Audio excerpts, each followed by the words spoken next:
que o homem teve mais poder que a mulher sexual na hora do casamento, mesmo muitos homens não se casando com o que eles queriam? Havia uma desproporcionalidade? Então, eu acho que sim. Relevante. Não, eu acho que sim, só que eu acho que isso é tão overstated hoje em dia, isso se fala tanto disso que já não explica coisa nenhuma. É fato que é, né? Se você pensar numa sociedade, se você imaginar numa sociedade em que a força física era determinante, né? Você tem basicamente, segundo a psicologia evolucionista, 3 estratégias de reprodução sexual, que significa relação sexual entre homem e mulher. Você tem uma que é pela violência, a conhecida. Você tem uma que é a relação da sedução, quando você tem intenção de investimento na relação. O que não significa a priori filhos, mas pode significar investimento porque você de fato gosta da pessoa. Então você se preocupa com ela. Você não quer ter uma relação, digamos assim, de one night stand, e foda-se. Certo. E você tem o terceiro tipo de relação, que é uma bebedeira, sabe? Uma feira de negócios, ou seja, 3 tipos de relação. A melhor relação costuma ser, a melhor relação no sentido de ela ser mais efetiva, onde as pessoas podem de fato ter uma experiência um pouco melhor, é o segundo tipo, né? Toda essa é uma espécie de transação, talvez, né? Até a violenta. Que não é violenta e não é uma relação em que não há investimento nenhum, a não ser a gozada dos dois, ou pelo menos de um ou tal.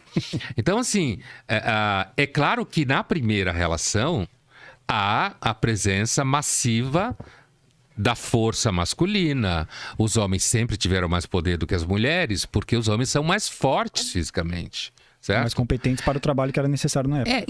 Então isso existe. O que eu acho que o problema do argumento é que às vezes a gente acaba achando que esse argumento explica muita coisa. E como ele é muito afirmado o tempo inteiro, né? Há muitos anos esse tipo de argumento é trazido à tona. Por exemplo, ele hoje, quando você fala, por exemplo, de um debate, de uma conversa com gente de 18, 19, 17 anos, eles vomitam esse tipo de argumento como se isso ajudasse de alguma forma, fazer com que eles conseguissem se relacionar melhor com as pessoas que estão à sua volta, e não ajuda nada. Porque eles inventam ideias como, não... Frases do tipo assim, não, eu acho que a relação precisa ter mais diálogo, mais respeito. Todo mundo acha isso. Mas o convívio entre duas pessoas é infinitamente mais complicado do que isso. O que não significa que você não deve respeitar a pessoa. Só que no ato sexual, grande parte do tesão tá na brincadeira do não respeito da pessoa. Então, quando se fala, não, uma relação é construída em diálogo e respeito, fica parecendo às vezes que você tá como se você estivesse fazendo uma pregação política, entendeu? Sexo politicamente correto. Isso aí, uma espécie de discurso politicamente correto, que é evidente que do ponto de vista do poder masculino é em grande parte fato histórico mesmo, e a ideia de que um homem poderia, por exemplo, comprar uma mulher ou decidir que ia ficar com aquela mulher e gostar dela e ela não poder dizer não, num ambiente medieval, por exemplo, entre bárbaros, chamados não romanos, no final da antiguidade, isso era fato mesmo. Sim. Esse comentário, esse argumento, eu considero ele só como componente, um dos componentes, não sei se seria tão relevante ou um dos mais relevantes, que ensejou também a revolução sexual e a segunda onda do feminismo para a libertação. O fato de que os homens tinham mais decisão para escolher as parceiras, né, e muitas casavam-se com homens que elas não queriam para ter mais opções, para poder trabalhar e também poder se libertar sexualmente. E outra coisa também, sobre a questão que você comentou, agora fugiu da minha cabeça o outro ponto, referente a essa questão do sexo, do desejo, sobre como ele disse agora, politicamente correto, né? Eu creio que isso é de mais uma perspectiva masculina, acho que foi isso que você quis dizer, mais pelo homem. E a questão da quebra de regras e quebra de emoções e desrespeito do sexo, creio eu que vem mais uma perspectiva para tentar agradar o feminino. Até certo ponto, elas que controlam basicamente a relação sexual. Então, você atingindo esse ponto que você busca para conseguir se relacionar com elas, é o que é mais interessante para elas. Você entendeu o que eu quis dizer, mais ou menos? Do desejo sexual feminino, você não entendeu? Não, repete, por favor. Certo. O que eu quis dizer é que, assim, pelo politicamente correto, é mais pelos homens, a lógica do sexo, talvez, deles querem se relacionar, baseado em diálogo, respeito, etc. Mas exige muita quebra de respeito, emoção, quebra de regras, desafio e imprevisibilidade. Fantasias, E né? eu Todos acho os que, jogos só que eu acho que isso é mais uma dependência do feminino para o sexo, entendeu? Essa questão. Então, considerando que isso Você é... acha que as mulheres têm mais necessidade de fantasias eróticas, é isso? Não das fantasias em si, mas das emoções e de imprevisibilidade, desrespeito, etc. Acho que o sexo pro homem é mais fácil de escalonar do que pro feminino. E o que você quer dizer por escalonar no sexo? De conseguir gerar essa combustão de atração sexual, de tesão sexual, de chegar ao orgasmo, de gozar. Para o homem, gozar é muito mais fácil do que para a mulher. Sim. Então, esse ponto que eu tô tentando chegar. Tô conseguindo chegar na minha Sim. explicação. Então, se pro homem é mais fácil de chegar até o sexo, é mais difícil agradar a mulher sexualmente.